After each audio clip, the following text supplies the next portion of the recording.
আপনার কি ঘাড়ে, বগলে, কনুইয়ে, হাঁটুতে, এই হাতে, কুচকিতে, প্রাইভেট পার্টসের আশেপাশে কালো ছোপ, যার জন্য আপনি খুব অস্বস্তিতে পড়েন? মেয়েরা স্লিভলেস পরার সময় খুব দ্বিধায় ভোগেন যে পরবো কি না আন্ডার আর্মসের বা বগলের কালো ছোপের জন্য?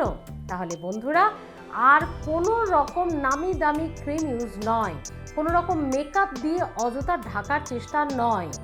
একটা ছোট্ট টিপস, একটা ঘরোয়া উপায়, একটা হোম রেমেডি আপনার শরীরের এই সমস্ত জায়গায়, যেমন ঘাড়ে, বগলে, কনুইয়ে, হাঁটুতে, হাতের এই সমস্ত জায়গাগুলোতে এবং কুচকিতে যে কালো দাগ রয়েছে তা চলে যাবে। কিভাবে? তিনটে জিনিস যা আপনার রান্নাঘরে আছেই আছে, সেই তিনটে জিনিস মিক্স আপ করে আপনাকে এই জায়গাগুলোয় লাগাতে হবে। ব্যাস, তাতেই আপনার কেল্লা ফতে, সমস্যার সমাধান। তো তিনটে জিনিস কি কি?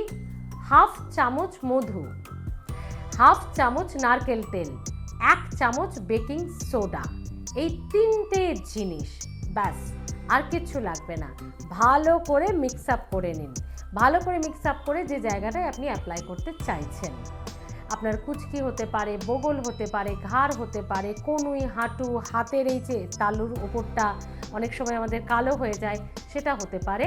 আপনি লাগিয়ে 5 মিনিট, যেখানে অ্যাপ্লাই করবেন 5 মিনিট রেখে দিন।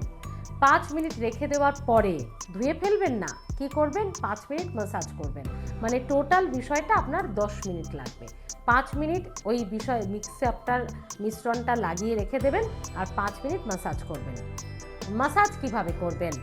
অবশ্যই ঘড়ি যেদিকে চলে আর উল্টো দিকে, মানে ক্লকওয়াইজ অ্যান্টি ক্লকওয়াইজ গোল গোল ঘুরিয়ে ম্যাসাজ করবেন। ঘাড়েও তাই, বগলেও তাই, কনুইতে তাই, হাঁটুতেও তাই, সব জায়গায় যেখানেই আপনি কালো ছোপ, শক্ত হয়ে যাওয়া যে কালো ছোপ, সেগুলো তোলার জন্য এইভাবে ম্যাসাজ করুন এবং 5 মিনিট রাখবেন, 5 মিনিট ম্যাসাজ করবেন। ম্যাসাজে আরও একটা জিনিস মনে রাখবেন বন্ধুরা, ঘষে ঘষে জোরে জোরে চাপ দিয়ে ম্যাসাজ করবেন না, অদেখা স্ক্র্যাচ পড়ে যাবে স্কিনে এবং সেই স্কিনে কিন্তু এই স্ক্র্যাচগুলো আগামী দিনে কালো আরও বেড়ে যাবে। ফলে হালকা হাতে একটু জেন্টল ম্যাসাজ করতে হবে। তারপর কি করবেন? স্নান করে নেবেন, কারণ এটা একটু চ্যাটচ্যাটে থকথকে ব্যাপার হয়। তারপর যেহেতু আপনি এটাকে ম্যাসাজ করবেন, ময়লাটা বেরিয়ে আসবে, ফলে স্নানের আগে করাটাই হচ্ছে প্রপার, একদম সঠিক সময়। স্নানের আগে করে নিলেন। তারপর একটা ছোট্ট কাজ আপনাকে করতে হবে। স্নানের পরে গা হাত পা মুছে যে জায়গাটায় আপনি অ্যাপ্লাই করেছেন, নারকেল তেল একটু একটু লাগিয়ে নেবেন। ঠিক আছে? নারকেল তেল অল্প করে একটু একটু লাগিয়ে নেবেন, কারণ ওই যে বেকিং সোডা বা খাবার সোডাটা ইউজ হয়েছে, তাতে স্কিনটা কিন্তু রুক্ষ, শুষ্ক বা একটু খসখসে, খড়খড়ে হয়ে যেতে পারে।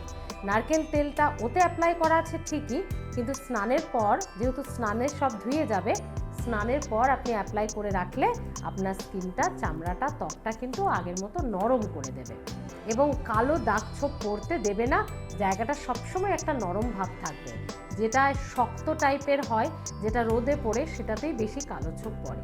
ফলে এগুলো আপনি একটু যদি মেনটেন করেন, আপনার কালো ছোপ গায়েব হয়ে যাবে। কিন্তু আসল পয়েন্টটাই তো শুনলেন না। ভালো ফল পেতে হলে সপ্তাহে 2 দিন অ্যাপ্লাই করুন।